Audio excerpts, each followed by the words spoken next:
O nosso convidado de hoje já foi primeiro-ministro, líder do PSD, presidente da Câmara de Lisboa. Chegou a ser visto como um enfant terrible, ou mesmo um menino guerreiro, mas já anda há mais de 40 anos na vida política. Deixou esta semana a presidência do partido que fundou há menos de 2 anos, o Aliança. Pedro Santana Lopes, bem-vindo. A partir de agora está sob escuta. Pedro Santana Lopes, deixou no último fim de semana a presidência do Aliança. Arriscamos a pergunta, mesmo imaginando a resposta. É este o fim do seu percurso político? Não. Nunca se sabe o que é que a vida nos traz, mas já tive a ocasião de dizer e repito, já me fizeram essa pergunta 380 vezes na vida. Está a ver? Eu respondo sempre a mesma coisa, ou quase. Vai andar por aí? Não, mas desta vez disse diferente, que é para não enjoar ninguém. Disse que hoje em dia o mundo está a mudar tanto que os gatos também já têm mais vidas do que tinham antes, que era só 7. E, portanto, não. Enquanto houver força e razões para lutar, lutarei sempre. Acho que as pessoas já perceberam que eu não me impressiono com vitórias ou com derrotas, por muito grandes que elas sejam. E isso foi uma coisa que procurei aprender muito cedo. Então não depressa se está em cima como se está mais em baixo. Desde que eu veja que há razões para ir à luta e tenha força para isso, eu vou à luta. Desde que acho que há razões pelo meu país para lutar. E hoje em dia há tantas razões no mundo em que vivemos, no país em que estamos. Portanto, não. O fim não é de certeza. Agora, se é brilhante o que segue, ou se não é, ou se corre sempre mal, ou se corre bem às vezes. Já vi tudo dar tantas voltas e tantas cambalhotas. Houve uma coisa que aprendi agora nesta experiência na Aliança, e tive que provar desse fel. As pessoas, de facto, não gostam, não é fácil uma pessoa votar num partido que tem um líder que teve muitos anos conotado com outra força política. Isso aconteceu no PS com o engenheiro Lopes Cardoso, não sei se vocês não eram nascidos, saiu do PS para o EDS, depois voltou ao PS, acho eu. Aconteceu com o Manuel Monteiro, aconteceu com várias pessoas no PSD, mas quer dizer, irem liderar outro partido, não. Só Manuel Monteiro, Lopes Cardoso e algumas outras pessoas. Porque as pessoas não gostam. Para já nem sabem, muitas. Não há tempo. Continua a ser abordado na rua como sendo do PSD? Sim. Então, mais no norte do país, não sei porquê, do que no centro ou no sul. Mas no norte do país é constantemente pessoas vêm ter comigo e dizer, então o nosso partido. E eu percebo que não é bem a aliança que se estão a referir. E a sua imagem... lá tinha que explicitar e lá tenho que explicitar. A sua imagem política, mesmo para outros cargos que possa vir a ocupar ou outros desafios, esses tais desafios que possam aparecer, não ficou um pouco danificada com o facto do Aliança não conseguir eleger representação parlamentar? É possível recuperar a imagem que tinha anteriormente de ser um político que conseguia alguns feitos que eram considerados impossíveis, como, por exemplo, conquistar a Câmara de Lisboa? Consegue recuperar essa imagem de um Santana com potencial de vitória? Há muitas coisas que já havia acontecer na vida. Se não acontecer... Das frases mais verdadeiras que há é aquela do sermos nós e as nossas circunstâncias do Ortega y Gasset. É um facto. De repente as coisas mudam e de repente você pode fazer alguma coisa ou dizer alguma frase ou ter alguma atitude que leva as pessoas outra vez a aderirem numa relação de apoio consigo.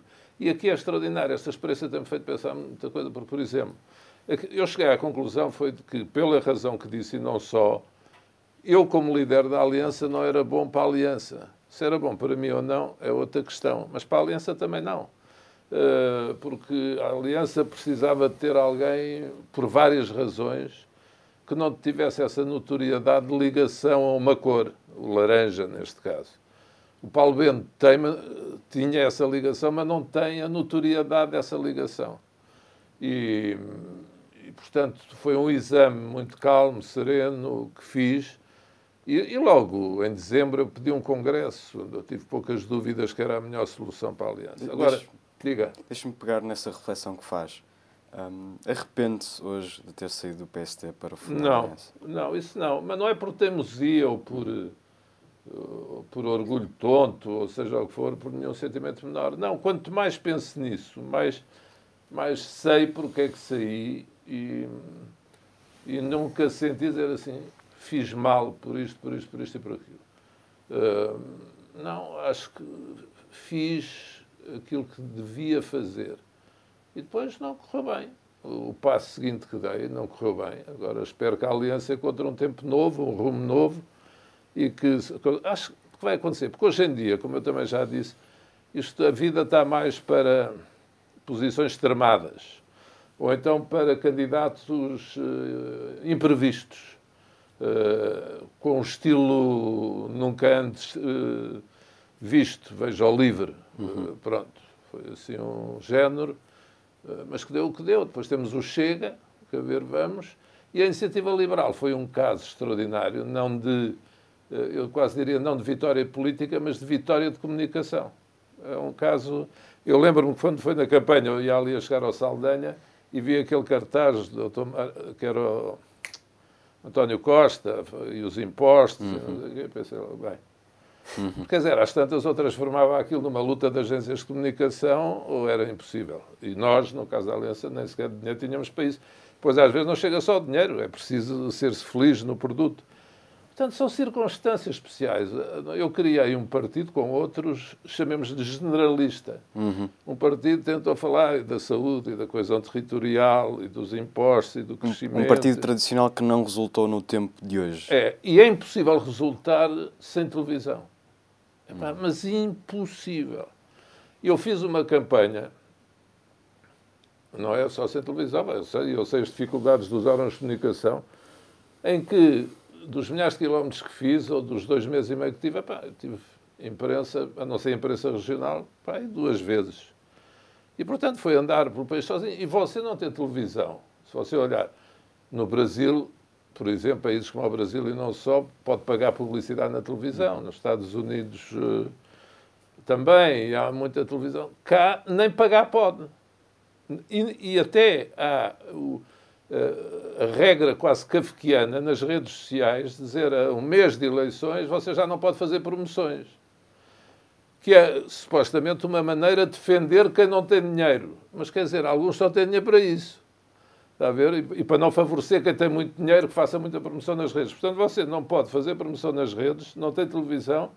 Portanto, desculpe lá dizer, muitas vezes anda a falar para o boneco. Ou para muito poucas pessoas, com o devido respeito pelos que estão presentes. E isso torna muito difícil, a não ser que você tenha qualquer coisa para dizer, eu sou a favor da morte dos pombos. Imagine, pronto, um grande tiro. Mas eu não digo coisas por dizer, não gosto só para ter eco ou fazer soundbites. Portanto, as razões são várias, mas podemos falar de mais, que eu não quero esquecer. O acidente que eu tive prejudicou muito a Aliança, não sei se alguma vez viram isso, mas a história do helicóptero e daquilo tudo antes das europeias. Exatamente. Eu andava por sítios do país onde as pessoas me contavam depois, sabe que agora sempre passam em helicóptero e dizem lá vai o Santana, está a ver? Como se eu tivesse... Criou-se um mito de que foi favorecido quando estava, na verdade, numa situação de emergência, não é? Sim, para mim foi uma coisa, dizer, horrível, as pessoas pensarem que foi nem sei o quê, que foi eu que pedi, eu detesto andar de helicóptero, eu pedi aos homens da ambulância, por amor de Deus, agora não me meto no helicóptero. E eu disse, mas tem que ser, doutor. Não sabemos as lesões internas que tem que ir de helicóptero. Pronto. Portanto, aconteceram uma série de coisas. Agora, a culpa principal é minha. Eu também não escondo isso. Quer dizer, havia houve pelo menos uma saturação da minha imagem. Portanto, há que tirar consequências. Pela política que eu aprendi, é assim. Eu, por mim, tinha saído na noite das eleições se o partido não fosse novinho. Mas eu achei que era uma irresponsabilidade. Disse, decidam como quiserem, eu posso ficar ou sair. Mas saí quando achei que já podia sair por as coisas estarem organizadas nesse sentido. Dr. Pedro Santana Lopes, o Miguel perguntava se arrependeu de sair. Eu aproveitava para perguntar se pondera um dia voltar. Não. Porque falou aí de exemplos de pessoas que voltaram efetivamente. Sim, Manuel Monteiro voltou também agora. E voltou muitos anos depois, mas eu não pondero isso. Não, mas também não exclui. Eu digo que excluo completamente. Neste momento excluo. Agora, uma pessoa sabe lá na vida o que é que o futuro nos traz. Acho que as pessoas de centro-direita se devem unir. Agora, eu sou militante da Aliança, vou continuar a ser. e quero que a Aliança tenha sucesso e ganhe força para ser um parceiro nesse rassemblement da direita. É isso que eu vou procurar fazer e ajudar o novo líder a ter sucesso. Acho que teremos mais oportunidade de falar disso. Há pouco dizia que ainda tinha vários desafios e que, portanto, não se punha fora da vida política ativa, nem do combate político. Foi Presidente da Câmara de Lisboa e ainda há dias o ouvi numa entrevista a dar como grandes exemplos da sua governação, até como político, obras da cidade de Lisboa.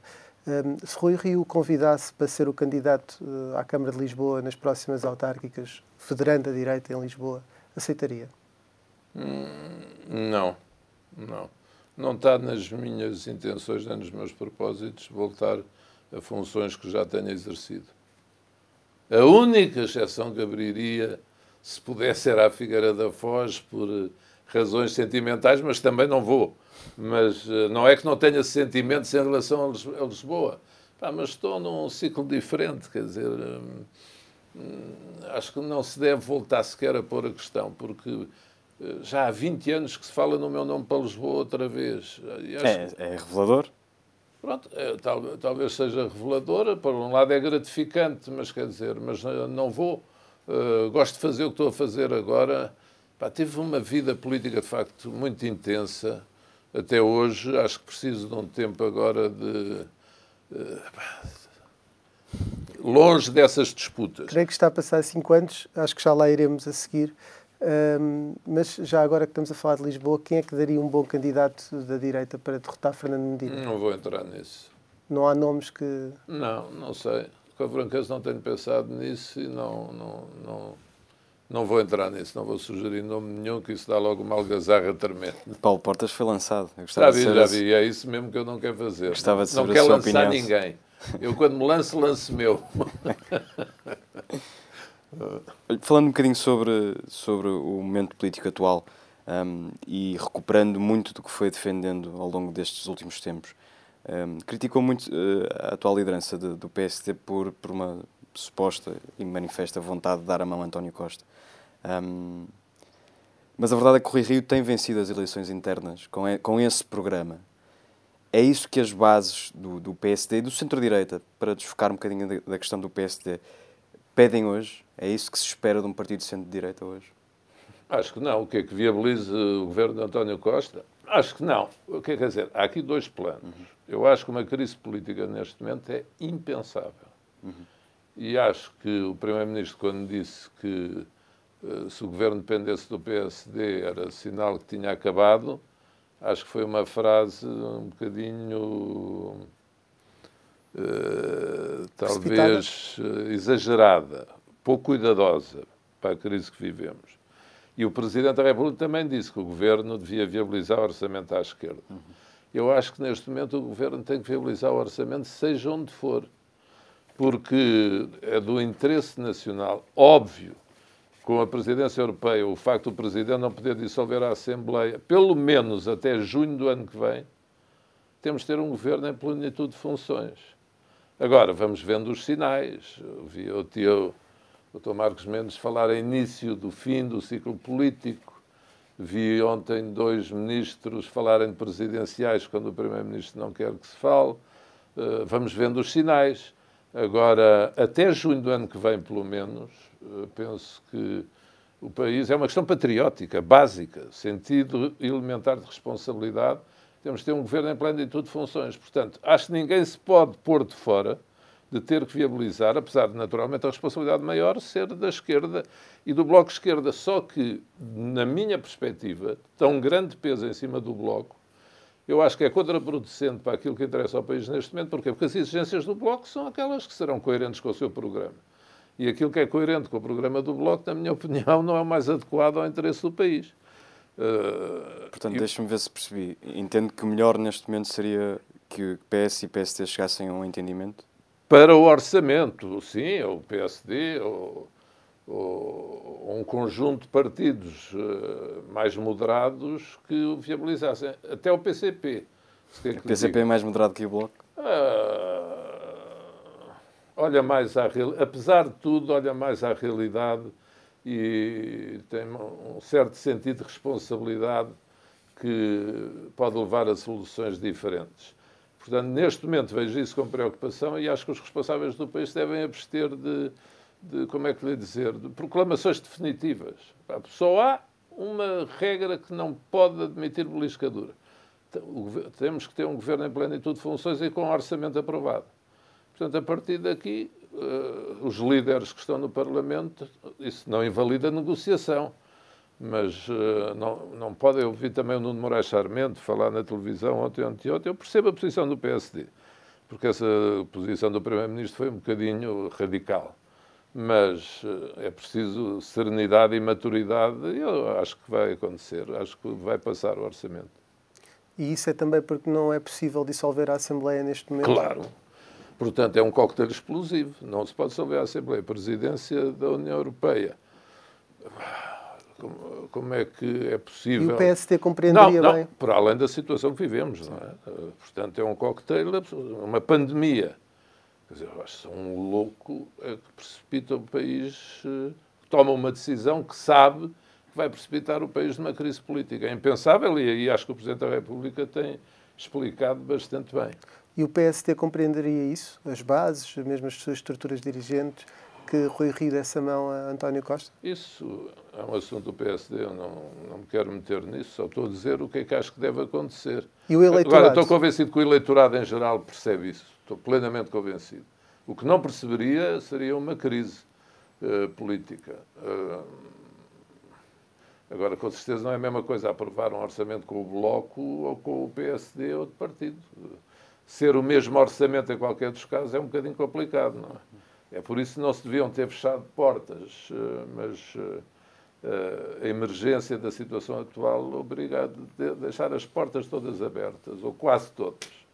E acredita que o Governo vai chegar ao fim da legislatura, tendo em conta todas estas circunstâncias? Há pouco falava de que cheirava a fim de ciclo, até citando Marcos Mendes. Concorda com essa análise? É natural que seja difícil que esta legislatura vá até final, porque também é uma legislatura, obviamente, excepcional. Com a pandemia, isto é muito mais duro, terá muito mais consequências do que as pessoas pensam. E mais do que ninguém, o Primeiro-Ministro deve senti-lo. Eu disse no Congresso da Aliança este fim de semana, o problema de quem já exerceu determinadas funções, como vocês em relação... Os jornais onde já estiveram horas de comunicação sabem o que é que se passa lá, imaginam o que é que se passará. Quem já esteve como Primeiro-Ministro tem uma tendência para pensar, para se pôr no lugar do próximo. E, portanto... Vê também o seu fim, aqui o paralelismo quando estava em fim de ciclo. Eu não cheguei a estar em princípio, eu mal entrei já estava em fim de ciclo. Agora, às vezes, por exemplo, a cena de ontem dos ministros a falarem quando o Primeiro-Ministro tinha dito que não. Aí sentiu até uma certa compaixão com António Costa porque sofreu isso. Passei por isso. É horrível, devo dizer. É horrível você estar em funções, não ter feito para isso e não poder fazer nada, não ter força política para poder tomar determinadas decisões. Acha que António Costa não tem neste momento força política para controlar o próprio governo? Ou para, não é controlar talvez não seja a melhor expressão, mas para ter alguma força, alguma autoridade dentro do Conselho de Ministros? Espero que os ministros deste governo, e diria o mesmo se fosse outro partido, tenham a devida noção dos limites, que não fragilize naquilo que dizem e fazem a posição do Primeiro-Ministro. Porque um Primeiro-Ministro, por muita força que tenha, a força do Primeiro-Ministro tem limites.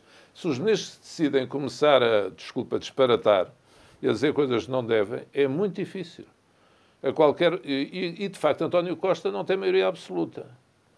E, portanto, no Estado... Porque, às vezes, o que me parece é que as pessoas não têm bem noção do Estado em que está o país e está o mundo. Portanto, imagino que aí ao governo. Quer dizer, uma coisa de loucos. E eu confesso que vejo com preocupação o que está a passar. E essas declarações dos dois ministros ontem, confesso que me preocuparam. São um sinal, e são sinais que eu conheço bem. Sei que há pouco nos disse... Eu não disse fim, disse início de fim de ciclo, como diria Marcos Mendes. Não está numa situação normal como já esteve, quer dizer, pleno de força, mas é natural. Uma situação destas, como a que estamos a viver, desgasta muito o governo. Não estou a dizer que já esteja a acabar, mas quer dizer, perdeu força. E eu falei em alguns sinais que o demonstram. Isso significa que Rui Rio tem hipóteses de ser Primeiro-Ministro? O líder da oposição, por definição, tem sempre, não é? Mesmo que só diga bom dia todos os dias. Mas imagino ou dia sim, dia não. Diga? Imagino que o Rui Rio tenha feito mais do que isso. Não, fez e tem feito a sua intervenção, as suas intervenções de acordo com a estratégia que ele delineou. Mas acho... Rui Rio, eu digo sempre isto, tem essa característica, é igual a ele próprio. Isso é uma vantagem. Pede-se autenticidade às pessoas. Outra coisa é concordarmos ou não com o caminho que as pessoas seguem. Isso não é exatamente um elogio. Quando alguém diz que essa pessoa é igual a ela própria, acha que não? Não é exatamente um elogio. Pode dar para tudo não, pelo seu para contrário. mim é, eu sou muito... Neste caso, é uma constatação. É uma constatação. Acho que ele... Onde é que foi tio? Ele tem posições, de facto, que são fora do comum. Do tio ouvi dizer que aceitava uma proposta do Bloco de Esquerda, ou que, com certeza, está de acordo com o Governo várias vezes, e eu estou com essa linha, genericamente eu estou de acordo. As minhas diferenças não são essas. Eu acho que a oposição é isso mesmo, é não se estar sempre contra, porque é ridículo e não faz sentido.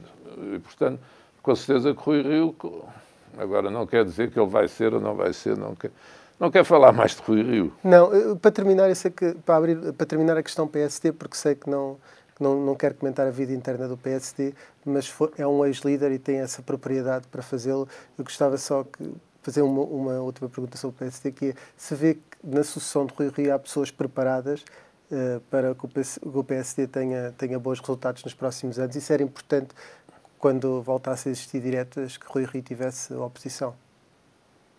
Não falo sobre isso. Não consigo convencê-lo. Não falo sobre isso. Mas há pouco falávamos da questão de uma alternativa a este governo, se este governo eventualmente não conseguir acabar a legislatura ou depois eventualmente nas próximas legislativas. Tem falado muito e tem defendido muito a questão da federação das direitas.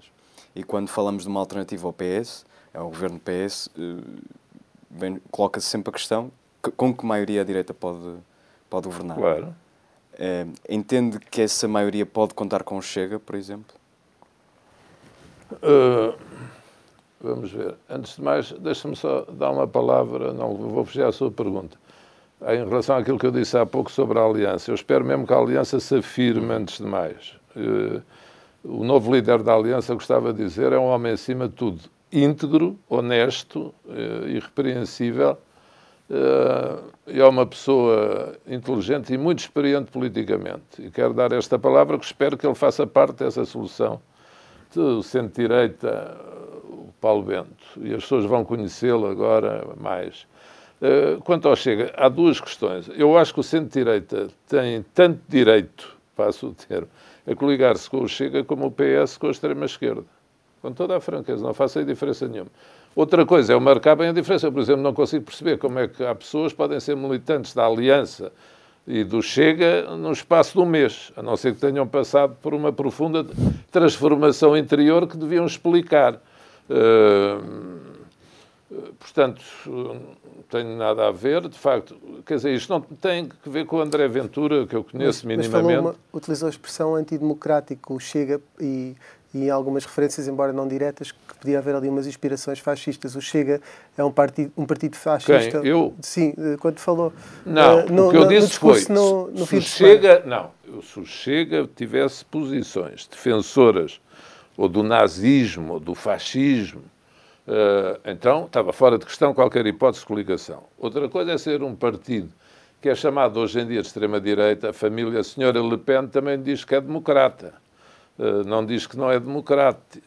Agora, tem posições com as quais eu não concordo todo. Se são muito direita ou extrema-direita, mas respeitam a democracia, é uma coisa. Agora, qualquer laivo de simpatia por ideologias nazis ou equivalentes, isso para mim é absolutamente impeditivo de coligações. Mas eu ainda não vi isso no Chega.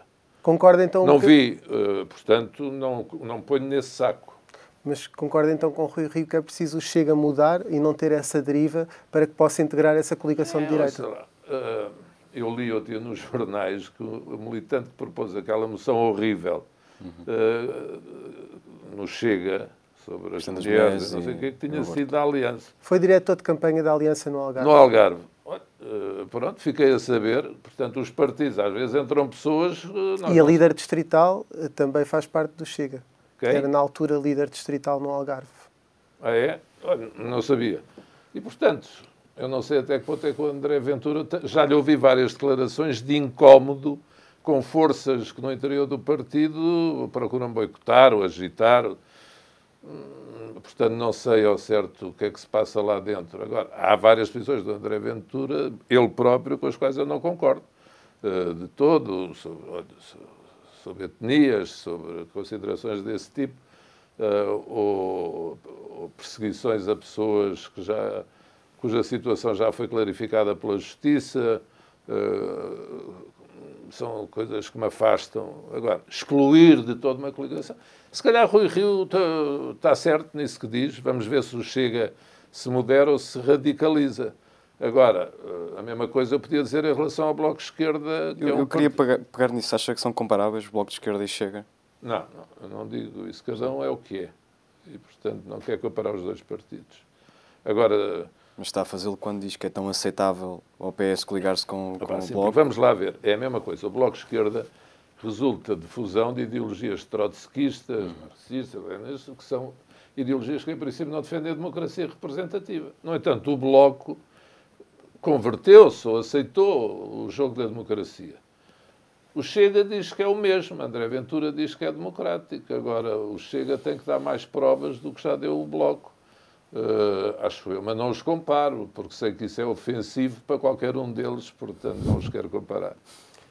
Daquilo que já disse há pouco, não excluiu que Rui Rio pudesse ser Primeiro-Ministro, portanto, suponho que também não exclua que a direita possa voltar a governar. Há de voltar, se Deus quiser, há de voltar. Mas a médio prazo, longo prazo? Isto tudo muda muito depressa. E é bom os atuais dirigentes políticos estarem cientes de uma coisa. Quando passar a pandemia, se Deus quiser, as pessoas terão uma tendência natural para rejeitarem os rostos que foram responsáveis políticos durante a pandemia. É quase uma reação psicológica do subconsciente. Até Churchill perdeu as eleições a seguir à guerra, não é? A mesma coisa. É saturação de uma época. E em Portugal tem acontecido isso, ciclicamente. Tem acontecido isso. As pessoas nem querem ouvir falar no que estava para trás. Portanto, é provável, se o centro-direita tiver... Agora, que há um bloqueio, porque, de facto, a liderança do PSD não tem... Agora já vejo outros sinais para as autárquicas de admitirem essas uniões no centro-direita. Mas, como sabe, em tese, a posição do Rui Rio não é essa. E sem o PSD é impossível construir. É muito difícil. Ou impossível. No quadro atual é impossível construir essa alternativa. Temos falado pouco, e é revelador também, o CDS. Está preocupado com a sobrevivência do CDS? Estou, com certeza que o CDS é um partido importante na democracia portuguesa e quero acreditar. Já teve momentos destes muito fracos. Quero acreditar que recupere, mas... ouça, eu neste momento é assim, eu tenho autoridade e não tenho ao mesmo tempo a falar. Fiz parte de muitos anos de um partido grande e fundei um partido que ainda não passou de ser um partido pequeno. E, portanto, só faço avaliações da situação dos outros porque, olha, já vi os dois lados, digamos assim, da barricada. O CDS, com certeza, que vive uma situação difícil também de definição, acho eu, de arrumação neste novo espaço mais fragmentado no centro-direita, porque não é fácil. De facto, há novos partidos, a Iniciativa Liberal, o Chega, para o CDS não é fácil. Mas, enfim, faço votos para que ultrapasse essa situação difícil, porque o CDS faz falta. Como partido conservador, democrata cristão, com certeza que faz falta. Vamos passar agora para um dos temas também da atualidade no presente, que são as eleições presidenciais.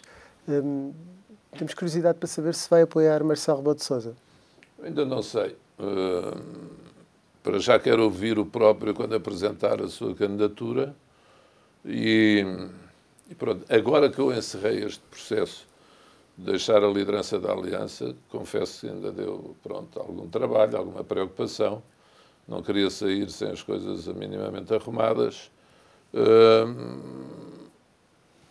Quero pensar nesse assunto com mais calma. A única coisa que posso dizer desde já que me preocupa é que aqueles que conheço que não querem votar em Marcelo Rebelo de Sousa, que só tenham não, mas a tendência natural seja para dizer então vota André Ventura. Faz falta uma candidatura alternativa nesse espaço? Quer dizer, há o candidato à Iniciativa Liberal, mas eu até gostei de uma entrevista que li dele, mas não é conhecido, não posso dizer. Portanto, as pessoas que eu conheço, que estão muito irritadas, e conheço várias, como Marcelo Rebelo de Sousa, também conhecerão do centro-direito, dizem, vou votar Ventura, que é para dar uma lição a isto tudo.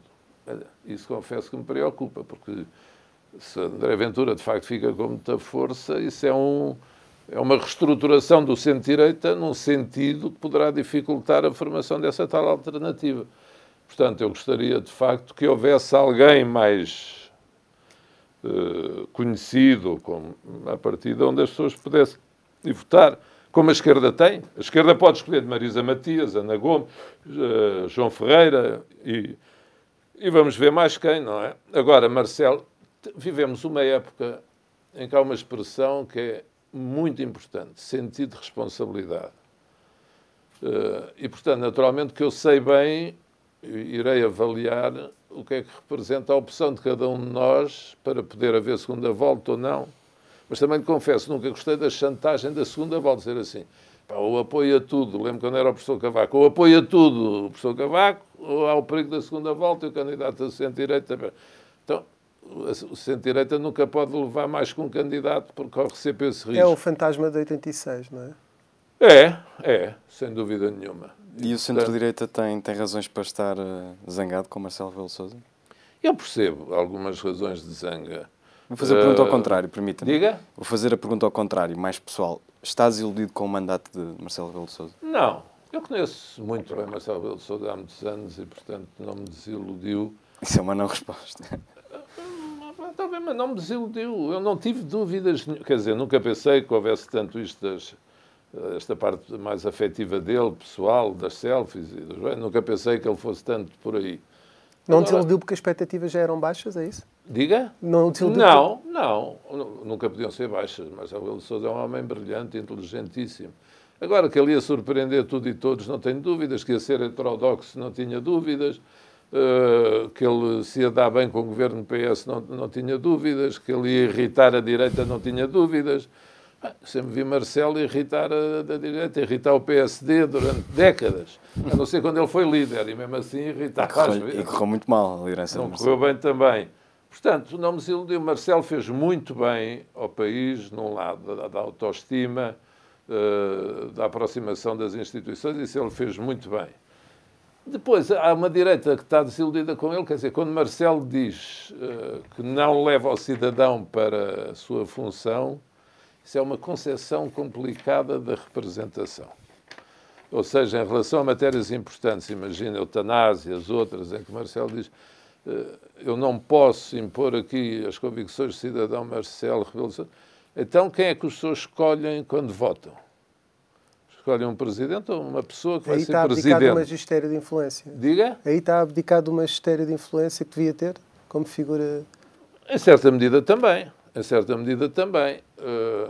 O Presidente da República, o chefe de Estado, eu digo sempre isto, o Presidente da República não é só Presidente, é chefe de Estado. Está acima dos vários poderes. Ele não é só o chefe do Poder Executivo. Ele é o Supremo Magistrado da Nação. E, portanto, isso dá-lhe uma obrigação também de influência, de pedagogia, de possibilidade de mobilização para as grandes causas nacionais, que não tem sido a grande orientação de Marcelo. Pois há pessoas que me dizem assim, não é a mim, porque eu não tenho feito conversas sobre isso, mas quando ouço amigos meus conversarem, vais ver que ele na segunda volta vai ser diferente. Isso também é um argumento que eu não gosto. No segundo mandato? Sim, desculpem, no segundo mandato, porque eu nunca gostei disso. Os presidentes no segundo mandato sabem que já não vão a eleições e fazerem o contrário quase do que fizeram no primeiro. Portanto, também não é por aí que eu votarei a Marcelo se votar. Mas ainda não decidi. Quero ouvi-lo a ele primeiro. E acho que ele, em certa medida, não é que deva explicação, mas acho que ele vai falar do seu primeiro mandato e eu quero ouvi-lo. Espera que tenha uma conversa a fundamentar as suas posições. Diga? Mas espera que tenha uma conversa pessoal consigo. Não, quero ouvi-lo como cidadão. Okay. Então só. E deu a entender recentemente que, de alguma maneira, o Presidente se colou em demasia ao PS. Já referiu isso aqui. Isso é uma mancha neste primeiro mandato presidencial? Não, mancha não digo, mas é assim, é manifesto que o Presidente procurou ajudar muito o Governo. É muito curioso. Eu tenho defendido sempre que os Presidentes, e defendi antes de estar como Primeiro-Ministro, que os Presidentes devem olhar para o Governo em funções como o seu Governo. Usei muitas vezes essa expressão, como no Reino Unido se diz Her Majesty's Government, pronto. Este Presidente levou isso ao extremo. Ele várias vezes falou em nome do Governo. Pronto, eu quando vejo isso digo as voltas que a vida dá. E penso sempre que me dera a mim ter tido um Presidente assim comigo, está a ver? Portanto, para mim censurá-lo é difícil. Agora, que acho que um Presidente, cada órgão de soberania tem o seu lugar. Mas também temos que pensar que o país viveu momentos muito difíceis nestes anos. O Presidente fez mais isso, por exemplo, os incêndios de Pedrógão. Foi uma altura trágica. E o Presidente, que também foi duro aí com o Governo às tantas, mas procurou ajudar. E a direita queixa-se muito disso, quer dizer. Mas eu também procuro pensar muitas vezes se a direita não se queixa pelo mau hábito que havia dos Presidentes serem contra os governos, que não têm que ser. Portanto, se quer que lhe diga, acho que mas não esvaziou o papel da oposição. É pouco provável eu chegar a uma conclusão negativa em relação ao balanço que quero fazer, porque, Marcelo, nós não nos podemos dar ao luxo de desperdiçar grandes valores na vida política, que a vida política é tão pouco atrativa quando eles aceitam ir para lá, e o Marcelo Rebelo de Sousa é um valor supremo do país, com certeza. Por falar em grandes valores que não podemos desperdiçar, usando as suas palavras, se for reeleito, Marcelo entrará no seu último mandato. Daqui a 5 anos a direita vai precisar de um candidato forte. Exclui-se de ser uma das hipóteses para o Belém? Não me excluo. Eu não gosto dessa palavra. Não gosto de exclusões, nem para os outros, nem para mim. E, portanto, não me excluo. Agora, Deus nos dê vida e saúde a todos. Não é? Disse há pouco que não queria ocupar nenhum cargo que já estivesse ocupado. Esse não ocupou. Esse deve ser o único que ainda não existia. Portanto, também pode ser uma das batalhas que pode ter ainda o que fazer. Sabe-se lá, se na altura... Mas não quero falar... Agora ainda temos estas eleições. E depois, daqui a 5 anos, já nem tanto, porque o tempo passa muito, daqui a 4 anos, que quem quiser ser candidato tem que anunciar. 4 anos é muito tempo. Então, no mundo de hoje. E terá provavelmente convencer Marcos Mendes a não avançar. Não sei. Acho que vocês já me vão conhecendo. Eu, quando vou, normalmente não olho para o lado. Mesmo vou, independentemente de quem esteja como é que se diz, na linha de partida. Se acho que devo ir, vou. E acho que as pessoas, pronto, já perceberam. Aí tenho uma certa inspiração de Mário Soares, acho eu, passa a presunção. Eu sou sacarneirista, sempre fui. Mas sempre admirei muito em Mário Soares 2 coisas. O seu amor enorme pela liberdade. Normalmente respirava liberdade em tudo. E, por outro lado, isso, não ter medo de ir à luta, é extraordinário. Já tinha sido Presidente da República 2 vezes e foi concorrer e teve menos que 20%. E continua a ser a mesma pessoa. Isso é que é viver a liberdade e a democracia como elas devem ser. Inspira-o para 2026, isso. Diga? Pode inspirá-lo para 2026. Não, quer dizer, do ponto de vista político ou de balanço pessoal que eu faço, não há nada que me impeça. Já tive falhanços grandes, já tive vitórias grandes, como disse também. Como eu dizia, o tio Miguel Sousa Tavares é como um escritor. Há livros que são grandes sucessos, há outros que correm muito mal. Faz parte da vida. Aqueles que acham que tudo lhes corre bem, coitadinhos, são os tontos, e os que acham que tudo lhes corre mal são os infelizes. Não é? E, portanto, eu não gosto de ser nem uma coisa nem outra. Mas podia ser a sua obra-prima, essa ida. Essa tem graça, podia, vamos ver. Para terminarmos, estamos a chegar ao fim do nosso tempo, na última entrevista que deu, disse que não se arrependia de nada. Na verdade, até usando essa analogia dos livros. O que lhe queria perguntar é o que é que teria feito diferente? Quando? Em toda a carreira política. Vocês estão sempre a dizer que eu já cá estou há 40 anos. Há uma data de gente que está. António Costa está há 40 anos. Marcelo há mais. Para não falar de outros. Até o Pedro Passos Coelho começou na Jota muito novo. Todos foram também deputados, ministros ou primeiros-ministros. Portanto, eu não sou o único. Eu só gostava de dizer isso. De que é que me arrependo teria feito diferente? Já disse. Não teria sucedido a Durão Barroso nos termos em que aconteceu. Teria exigido ir a eleições. Ganhava? Não sei se ganhava. Não sei se ganhava. Não sei se ganhava. Não se esqueça, quando eu entrei para substituir Durão Barroso, a direita, o centro-direita, teve a maior derrota nas europeias, que era João Deus Pinheiro, coitado, que é uma pessoa com muito valor, mas um resultado PSD e CDS juntos pior do que foi em 2005 ou agora, com o Rui Rio. E, portanto, não sei se ganhava. Depende de quem fosse às eleições pelo PS, era Ferro Rodrigues. Agora, não tinha entrado sem eleições, porque em Portugal não dá. Em Inglaterra, o Gordon Brown substituiu o Tony Blair e aguentou-se, não sei. São sistemas políticos diferentes. Nem autarquias não dá. Tinha continuado Presidente da Câmara de Lisboa, fazia segundo mandato e pronto, é o que era natural. Agora, os senhores do mundo chamaram Durão Barroso para aquelas funções e depois quem pagou fui eu, como vi. Ainda não perdoou Jorge Sampaio? Quem? Não. Essa decisão política não perdoou. Pessoalmente, não sou ninguém para não lhe perdoar. Quando o encontro, falamos cordialmente. Já colaborei com ele. Enquanto provedor da Santa Casa, assinei com ele um protocolo para os refugiados sírios. Acho que não sou rancoroso. A minha avó dizia sempre isso e eu acho que ela tinha razão. Chegamos assim ao fim do Sob Escuta. Obrigado, Pedro Santana Lopes, pela presença. Vamos continuar por aí, naturalmente, e quem sabe entrevistá-lo também como candidato presidencial em 2026. Oxalá em 2026 possamos fazer entrevista. É sinal que cá estamos, se Deus quiser. Muito obrigado. Muito obrigado. Obrigado também.